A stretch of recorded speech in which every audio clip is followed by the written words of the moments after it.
మీరు మీ అభిమాన shows and serials TV కన్నా ముందు ఈటీవీ విన్ యాప్లో చూడండి. Download and subscribe to ETV win app. 99 రూపాయలు మాత్రమే.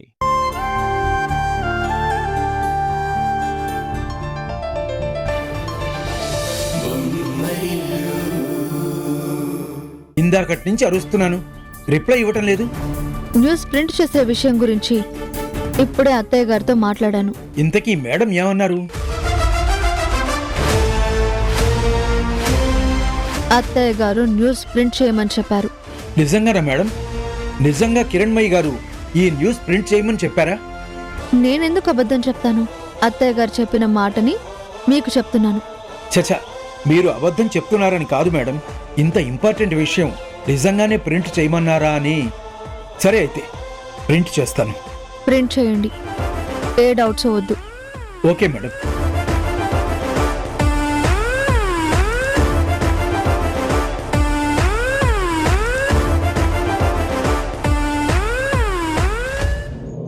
సుదర్శన్ సార్, మీరు ఇన్వాల్వ్ అవ్వకపోతే మాస్టర్ గారి మర్డర్ కేసులో ఆ శంకర్ని ఏమీ చేయలేం. అది కాదు సార్, తన పొలిటికల్ పవర్ ఉపయోగించి ఇప్పటికే తను మాస్టర్ మర్డర్ కేసు నుంచి తప్పించుకున్నాడు.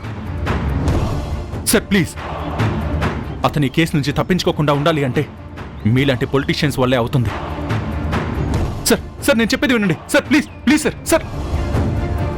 సార్ తరుణ్, ఏమైంది? వీళ్ళంతా ఒక్కటే. అపోజిషన్లో ఉన్నా వీళ్ళని వాళ్ళు వాళ్ళని వీళ్ళు రక్షించుకుంటూనే ఉంటారు, కానీ న్యాయాన్ని రక్షించాలని ఒక్కరు కూడా లేదు. తరుణ్, నువ్వు ఫ్రస్ట్రేట్ అవ్వకు. ఈ కేసు విషయంలో వాళ్ళు న్యాయాన్ని కాపాడాలి, వీళ్ళు న్యాయాన్ని కాపాడాలి అని నువ్వు పరుగులు పెడుతున్నావే, కానీ నువ్వు ఎవరికి న్యాయం జరగాలని ఇంతలా పరితపిస్తున్నావో ఆ మాస్టర్ గారి భార్యే ఈ కేసు నుంచి తప్పుకొని సైలెంట్ అయిపోయారు. ఆవిడ ఈ కేసులేవి నాకొద్దని వెనక్కి తిరిగి వెళ్లిపోయారు. అలాంటిది నువ్వెందుకు ఈ కేసు వెంట పడుతున్నావు? మళ్ళీ రీఓపెన్ చెయ్యాలని ఎందుకింత తాపత్రయపడుతున్నావు? ఈ కేసు విషయంలో బాధపడ్డవారే బాధ్యత నుంచి తప్పుకున్నారు. ఈ అవకాశాన్ని ఉపయోగించుకొని అపోజిషన్ పార్టీ వాళ్ళు కూడా చేతులెత్తేశారు. దీన్ని బట్టి నీకు అర్థమవడం లేదా మేఘన వల్ల నాన్న ఎంత డేంజరస్సో? అంటే ఏంటి హారిక నీ ఉద్దేశం? నన్ను కూడా ఈ కేసు నుంచి పిరికి వల్ల పక్కకు తప్పుకోమని చెప్తున్నావా? చూస్తూ చూస్తూ నేరం చేసిన వాళ్ళని వదిలేయమంటావా? నీకు ఈ కేసు విషయంలో ఎటువైపు నుంచి సహకారం లేదు కాబట్టి, ఎదుట ఉన్నది ప్రమాదకరమైన మనుషులు కాబట్టి ఆగి ఆలోచించమంటున్నాను. నువ్వనే మాటలు ఆలోచించమన్నట్లేవు, పూర్తిగా ఆగిపోమన్నట్టే ఉన్నాయి. ప్రమాదం మనవైపే వస్తున్నప్పుడు ఆగిపోవడంలో తప్పు లేదు కదా తరుణ్. ఎలాంటి ప్రమాదాలొచ్చినా చివరికి నా ప్రాణమే పోయినా అన్యాయాన్ని ఎదిరించి నిలబడాలని నేను పోలీస్ డ్రెస్ వేసుకున్నప్పుడే నిర్ణయించుకున్నాను. ఆ శంకర్కి భయపడి నేను చేతులు కట్టుకుని చేతికని వాళ్ళ కూర్చోలేను. ఈ కేసు విషయంలో వాడో నేను తేలిపోయే వరకు ఫైట్ చేస్తూనే ఉంటాను.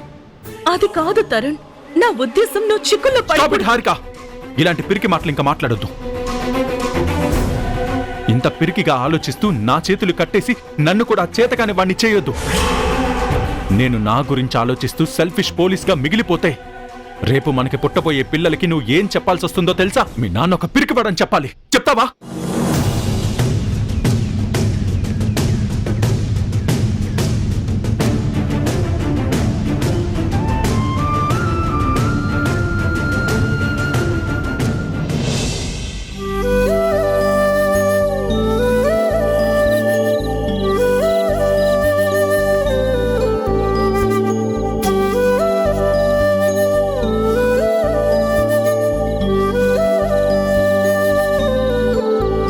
చందమామ, నా చిన్నప్పటి నుంచి నిన్ను చూస్తున్నాను.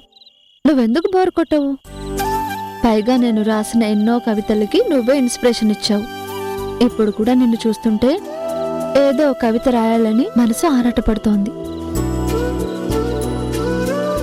ఏం రాయాలి? ఎస్, ఓ చందమామ, పాల పొంతలే నిన్ను చూసి అసూయపడే ఆ తెల్లదనం నీకెక్కడిది?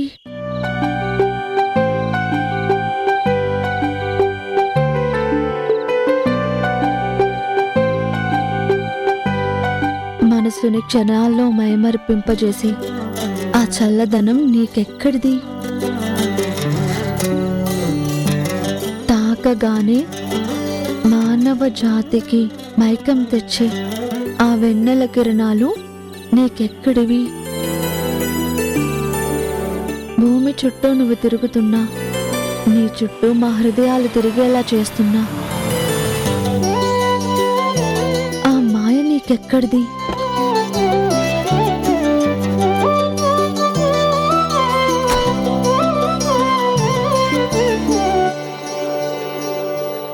ఏంటండి ఈరోజు బాగా లేట్ అయింది?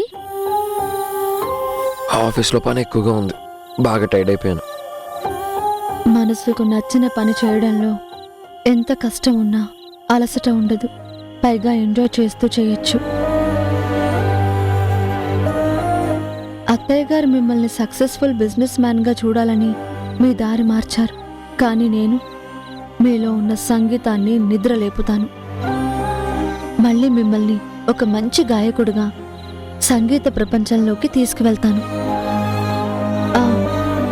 ఏవండి, మీ టైర్డ్నెస్ అంతా పోయేటట్టు మీరు ఊహించని ఒక సర్ప్రైజ్ రేపు న్యూస్ పేపర్లో వస్తుంది. నువ్వెంత హ్యాపీగా చెప్తున్నావు అంటే ఆ న్యూస్ ఏంటో నీకు ఆల్రెడీ తెలిసే ఉంటుంది. రేపటిదాకా సస్పెన్స్ ఎందుకు, అదేంటో ఇప్పుడే చెప్పేయచ్చు కదా. రేపటి దాకా ఆగండి, పొద్దున్న లేచిన వెంటనే ఆ వార్త చదివి మీరే ఆనందపడతారు. తెలిస్తే చెప్పేయచ్చు కదా. ఉన్న టెన్షన్లకు తోడు ఈ టెన్షన్ కూడా ఎందుకు నాకు? ఇలా దాచిపెట్టి నాంచుకో. అసలే బుర్ర హీట్ ఎక్కుంది, ఇంకా తలనొప్పి తెప్పించుకో ప్లీజ్. మీరు అద్భుతమైన సింగర్ అని, మీ గాత్రంలో ఎటువంటి తప్పులు లేవని, మీరు సంగీత ప్రపంచానికి అర్హులని ఆ చౌరాసియా గారిచ్చిన స్టేట్మెంట్ రేపు న్యూస్ పేపర్లో రాబోతోంది. అది నీకెలా తెలుసు? ఎవరు చెప్పారు? అమ్మో, ఇప్పుడు ఆ ఎడిటర్ ఈ విషయం చెప్పారని తెలిస్తే ఈయన మండిపడతారు. చెప్పకూడదు. ఉషా, నిన్నే అడుగుతున్నాను, చెప్పు.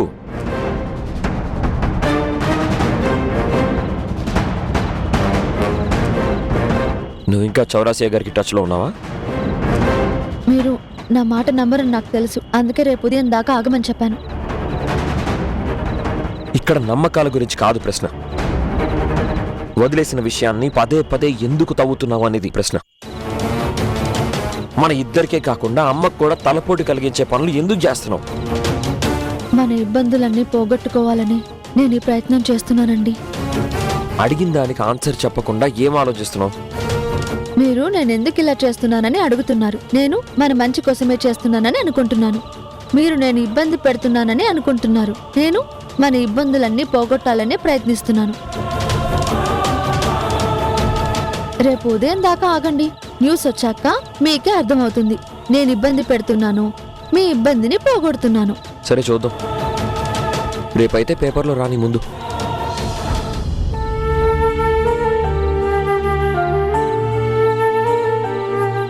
ఇదంతా మీకోసమే, మీ మంచి కోసమే చేస్తున్నానని మీకు త్వరలోనే అర్థమవుతుందండి.